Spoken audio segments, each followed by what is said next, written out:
vamos a contar con la presencia de Andrés Luque Ruiz de Sumo Curso. Él es magíster en Psicología Clínica y Educativa del Niño y del Adolescente, es docente de la Universidad Nacional de San Agustín. Actualmente estudia el chamanismo andino. Él ha experimentado la conexión con la madre ayahuasca en una oportunidad y en la actualidad viene desarrollando investigaciones sobre género y docencia universitaria. Es además actor, director de teatro. Fuertes aplausos para él, por favor.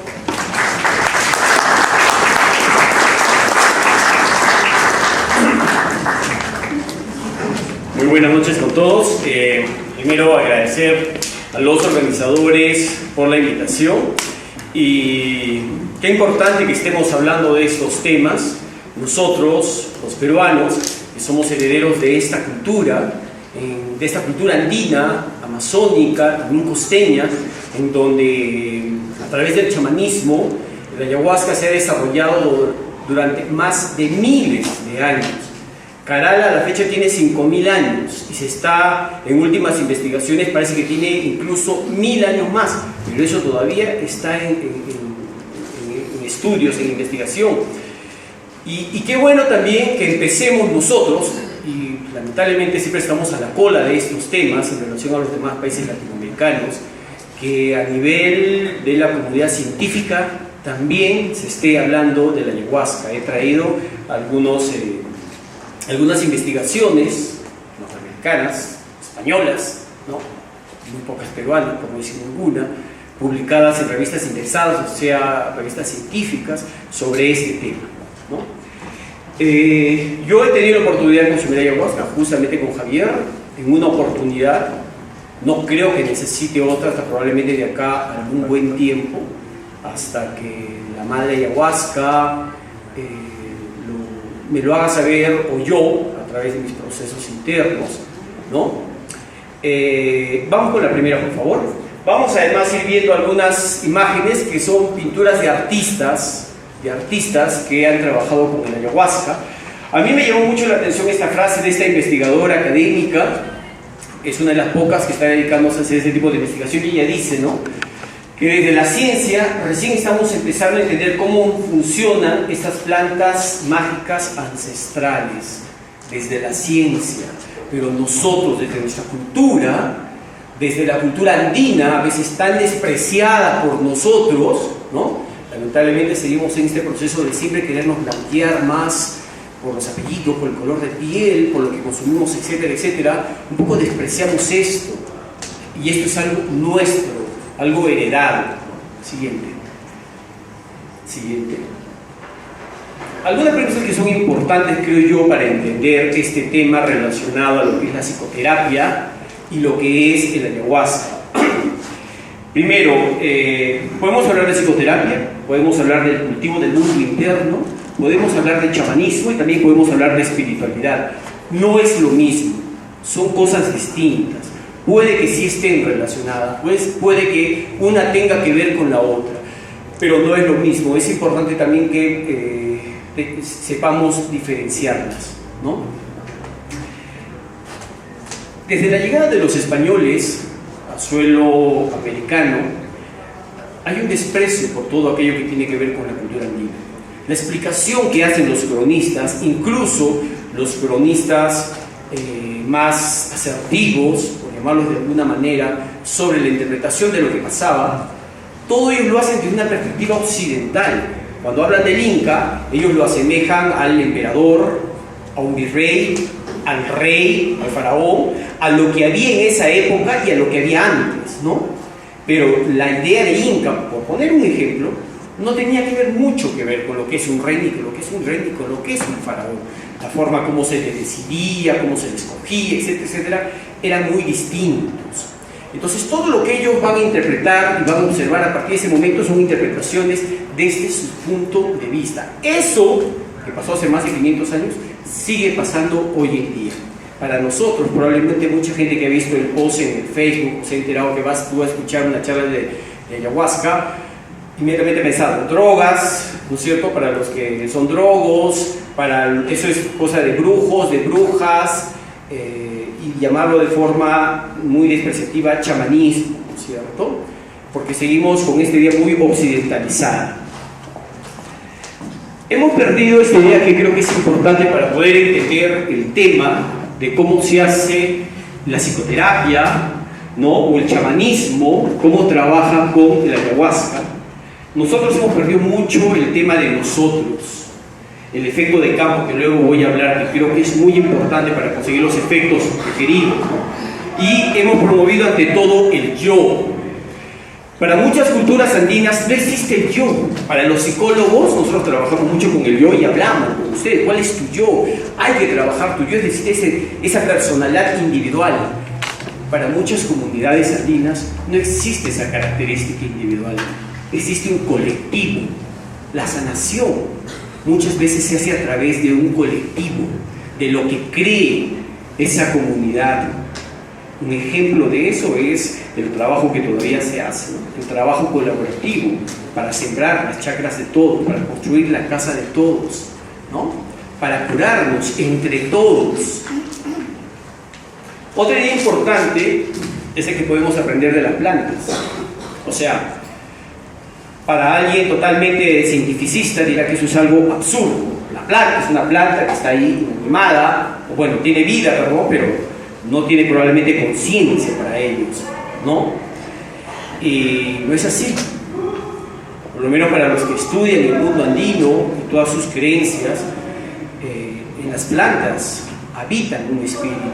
En cada planta habita un espíritu, y un espíritu diferente, que se manifiesta en este caso, por ejemplo, a través de la ayahuasca, que no es igual al del San Pedro, ¿no?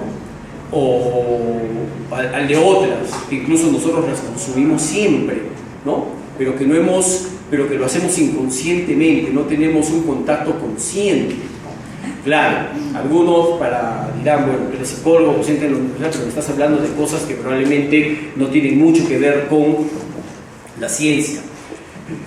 Para mí fue un gusto el año pasado, que tuve la oportunidad de invitarlo a Javier a la universidad, que converse con mis alumnos, ¿no?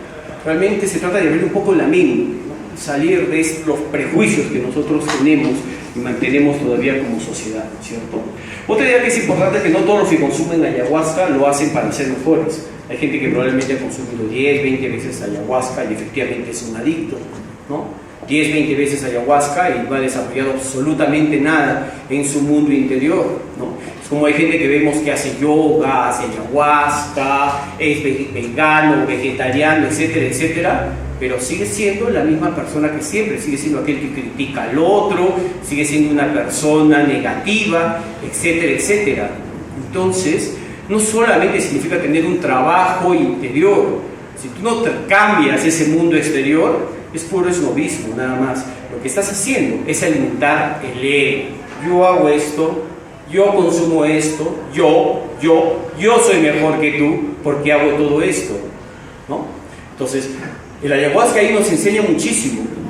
Siguiente. Igual esta es otra pintura se me dio el nombre en este momento, pero de alguien que también, y ese es otro tema que no nos va a alcanzar tiempo para desarrollar, que es el tema de la creatividad y ayahuasca. Siguiente. Bien, el tema de desarrollo personal es importante. El concepto de desarrollo personal es un concepto bastante occidental, ¿no? Todos hoy en día buscamos un desarrollo personal, y este desarrollo personal tiene que ver no solo con una cuestión interna, sino también con una cuestión material, económica, etcétera, etcétera, ¿no? Acá tiene mucho que ver. ¿Por qué? Porque ¿para qué haces ayahuasca? Es para conocer tu mundo interior y que eso te ayude a crecer, a desarrollar, a cultivarte. Yo coincido con algunos, no es una frase mía por si acaso, pero sí coincido con algunos chamanes que probablemente la palabra más adecuada que deberíamos usar para esos términos es el de cultivar tu persona, porque eso es algo que se va dando, es un proceso, no es que de frente yo llegué y me quedo ahí, yo llegué a una meta y esa meta se convierte en la base para otra. Entonces uno va desarrollando, cultivándose. Esta voz interior, ¿no?, que nos va a acompañar siempre cuando uno empieza a trabajar con el ayahuasca, tiene que ver mucho con estos aspectos del inconsciente, que ya Jung nos empieza a hablar. Es un psicólogo que se relaciona mucho con este tipo de terapias llamadas hoy en día alternativas. En algunos se va a manifestar efectivamente como la madre ayahuasca, como el espíritu de la madre ayahuasca, pero también, como Rafael mencionaba, algunos han tenido otras visiones, no sé, como extraterrestres. Hay muchos, si ustedes revisan, hay mucha gente que dice haberse contactado con Jesucristo, que lo ha visto a Jesucristo, no sé. Lo cierto es que la experiencia es única e individual cuando se consume ayahuasca. Y se manifestará pues, de acuerdo a tus semanas, meses, años, y no llega a encontrar cuál es justamente ese conflicto, ese problema que tú arrastras desde la niñez, desde la adolescencia probablemente, y que genera que tengas este tipo de personalidad, que tengas este pensamiento que no es flexible, rígido. ¿Por qué continúas relación tras relación, continuando en los mismos conflictos, cayendo en los mismos problemas? ¿Por qué? Porque el consciente es bastante fuerte, la barrera que ponemos entre uno y el otro, muchas veces a través de un proceso meramente psicoterapéutico, desde el enfoque que quieras trabajar, lo que está álgico o cognitivo-conductual, a veces es muy complicado llegar a esa parte más profunda. Jung decía algo muy interesante, ¿no? Hay una experiencia en el interior, una experiencia transformadora, sentir el Dios dentro de nosotros, experimentar la divinidad. Pero cuando él hablaba de ese Dios, se refería al autoconocimiento. Y la planta, la ayahuasca, efectivamente puede conseguir eso en ti. Que te conozcas, te puede señalar lo que está pasando dentro tuyo, te puede enseñar esa imagen. Es la imagen de Dios dentro de nosotros, es una función en psicología muy, muy importante, ¿no? Hay gente que dice, milagro, se curó, entendí, gracias, iluminación. Bueno, porque has sentido psicológicamente ese efecto, un Dios dentro de ti. ¿Cuál Dios? Muchos se preguntarán, el Dios que tú creas. Probablemente en esta sala haya gente que hay un solo Dios, ¿no? Pero la verdad que hay más de 3.000 dioses, más de 3.000 energías en todo el planeta, ¿no? Pero pensamos de una manera, como cuando al caballo le ponen orejeras, solo vamos hacia adelante, no miro hacia los costados, ¿no? Saber qué hacer con tu experiencia, porque en sí misma no vale nada. Lo que les decía, si tú no haces algo para cambiar tu entorno, de nada vale la experiencia que has tenido con el ayahuasca. ¿De qué vale las visiones que has tenido si no haces algo para cambiar? Si la madre ayahuasca te señala el camino o te enseña cosas, pero si tú no haces nada para salir de ahí y cambiar, salir de tu zona de confort y cambiar el medio, es por gusto. Vas a continuar con 10, 20 experiencias de ayahuasca y tu vida no va a cambiar, ¿no? Y eso es justamente, acá viene una idea muy importante en este proceso de transformación, no enjuiciarnos. Ese sería solo un punto, y el punto fundamental: aceptarnos tal y como somos. Pero eso no lo hacemos, ese proceso nos lleva años. Acéptate tal como eres. Recién de que te aceptes, recién vas a poder conseguir algún tipo de transformación. Pero no lo hacemos. Morimos sin conocernos. Morimos realmente, ¿no? Porque en todo momento nos estamos enjuiciando. Creemos que todo es bueno y malo. Esas son categorías creadas por nosotros, construidas, pero probablemente haya algo más. Siguiente.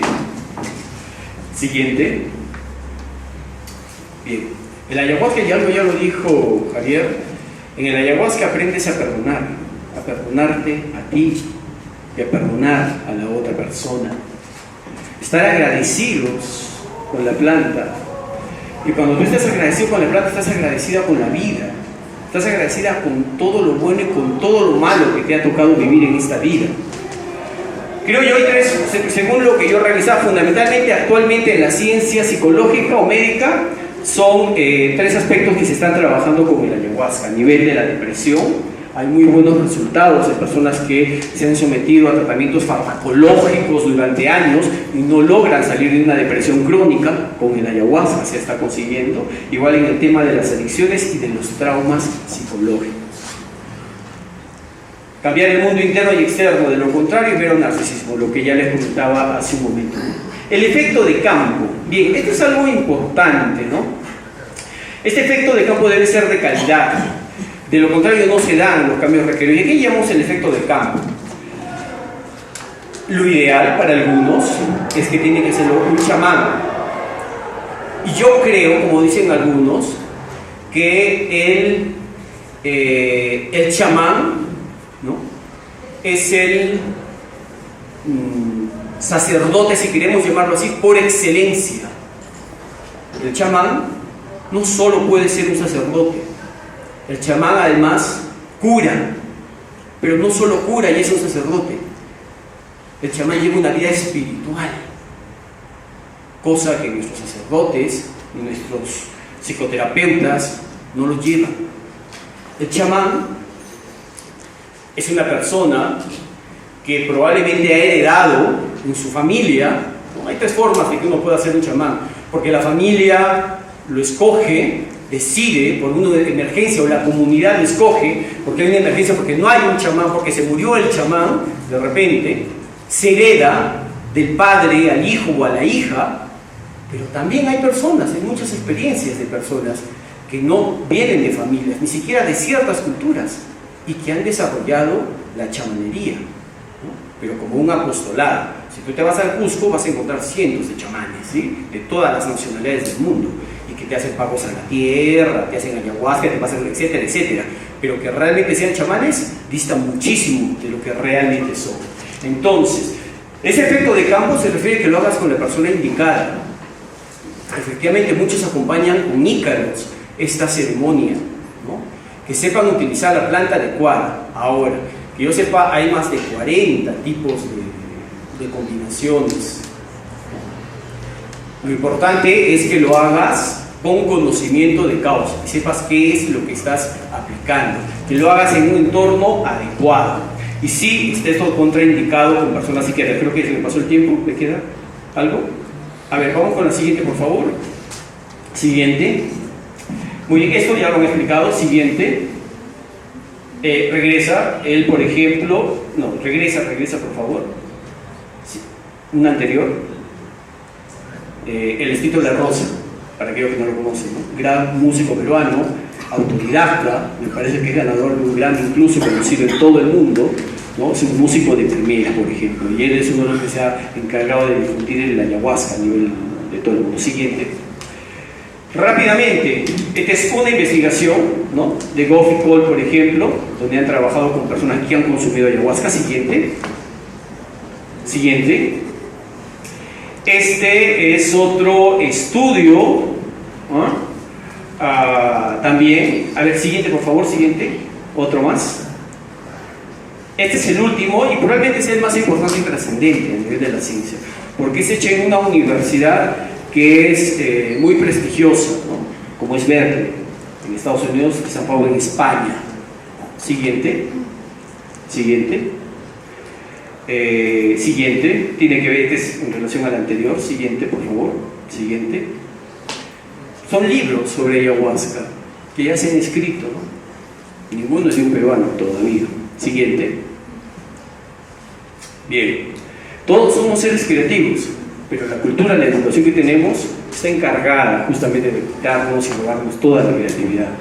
La ayahuasca ayuda también a ese proceso creativo de la persona, ¿no?, como lo demuestran grandes pintores reconocidos y conocidos en el resto del mundo. Acá muy poco conocemos probablemente, ¿no?, de igual manera que los músicos. Para finalizar, la ayahuasca es un camino hacia el interior, desarrollo personal, conocimiento, crecimiento, llámalo como tú quieras, pero hacia eso está dirigido. Y hay que hacerlo con una persona que lo sepa, con un profesional, con un verdadero chamán. Actualmente hay centros psicoterapéuticos conducidos por psicólogos españoles, colombianos, ¿no?, en donde se hace trabajo para adicciones, depresión y otros traumas psicológicos. Y da la sorpresa que en Perú casi no se hace eso, ¿no?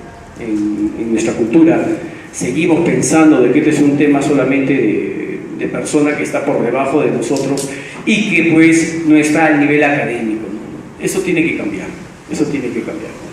Y para aquellos que no han tenido la experiencia y quieran hacerlo, no lo hagan porque quiero hacerlo, porque quiero probarlo. Hay un momento, pero si tú tienes la convicción de hacerlo, lo vas a hacer, pero ese momento llegará a su debido tiempo. Después seguro seguiremos con algunas preguntas. Esta es una revisión bastante rápida, evidentemente, por el tiempo. Muchas gracias.